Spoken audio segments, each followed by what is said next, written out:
වැඩකට යොමු වෙලා පැය ගානකට පස්සේ ෆෝන් එක අතට ගත්තහම තමන්ට ඇවිත් තියෙන කෝල්ස් ටෙක්ස් වලින් මුලින්ම කෝල් කරන්න ඕන කාටද මුලින්ම රිප්ලයි කරන්න ඕන මොන ටෙක්ස්ට් එකටද කියලා තෝරගනිති. තමන්ගේ පවුලේ අය, ගර්ල්ෆ්‍රෙන්ඩ්, බොයිෆ්‍රෙන්ඩ්, හොඳම යාළුවෝ අන්තිමටම තියාගන්න අය මම දැකලා තියෙනවා.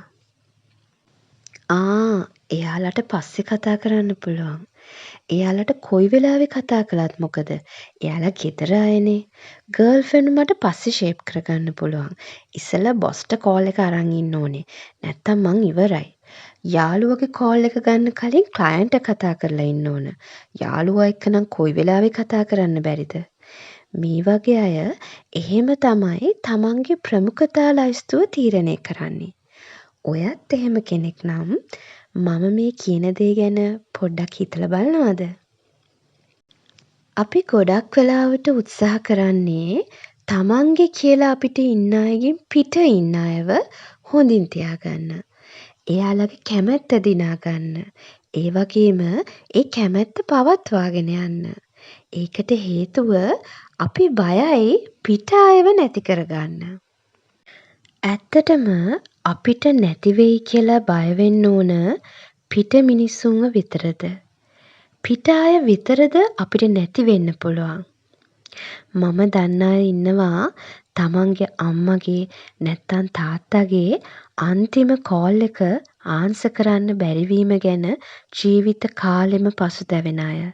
තමන්ගේ අම්මත් එක්ක තාත්තත් එක්ක මීට වඩා කාලයක් කතා කරන්න තිබුණා නම් ඒගොල්ලොත් එක්ක මීට වඩා වෙලාවක් ගත කරන්න පුළුවන් වුණා නම් කියලා ඒ අයගේ මරණින් පස්සේ පසුතැවෙන අය. ඒ වගේම මම දන්න අය ඉන්නවා තමන්ගේ යාළුවා සියදිවි හානි කරගන්න කලින් අන්තිමටම ටෙක්ස් කරලා තියෙන්නේ තමන්ට කියලා දැනගෙන අනේ මට එවෙලෙම රිප්ලයි කරන්න තිබුණා නම් එහෙමනම් කවදාවත් මේ වගේ දෙයක් එයාට වෙන්නේ නැහැ කියලා පසුතැවෙන අය.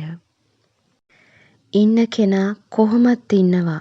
මං කොයි විදියට සැලකුවත් එයා මාව දාලා යන්නේ නැහැ. එයා මට ආදරේ කියලා හිතාගෙන හිටියත් තමන්ට නරක විදියට සලකද්දී බැරිම තැන තමන් ආදරේ කරන කෙනා අතහරින අයත් ඉන්නවා. ඒ කියන්නේ තමන්ගේ අයත් දවසක මරණින් හරි අපිට අහිමි වෙනවා.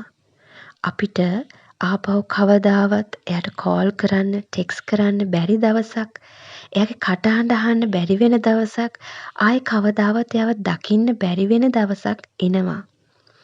ඒ වගේ දවසක ඔයාට තේරෙනවා ඔයා මහන්සියෙන් නඩත්තු කරපු පිටස්තර බැඳීම් වලට වඩා තමන්ට ආදරය කරන මිනිස්සු කොයි තරම් වටිනවද කියලා. එහෙනම් අපි අපේ ප්‍රමුඛතා ලයිස්තුව ආපහු සැරයක් හදමුද? මේ තරම් කල් ඔයාට මග හැරුණු, ඔයාට ආදරය කරන, ඔයා වෙනුවෙන් බලන් ඉන්න අයට වැඩිපුර කාලයක් දෙමුද? එයාලට ඇහුම්කන් දෙන්න, එයාලව අගය කරන්න, එයාලටත් ස්තුතියි සමාවෙන්න කියන වචන, ආදරණීය කාරුණික වචන හිතාමතාම පාවිච්චි කරමුද? අපි පරක්කු වෙන්න කලින් අපේ බැඳීම් වලට නියමිත අගය ගෞරවය දීලා අපි මේ බැඳීම් ආරක්ෂා කරගනිමු නේද?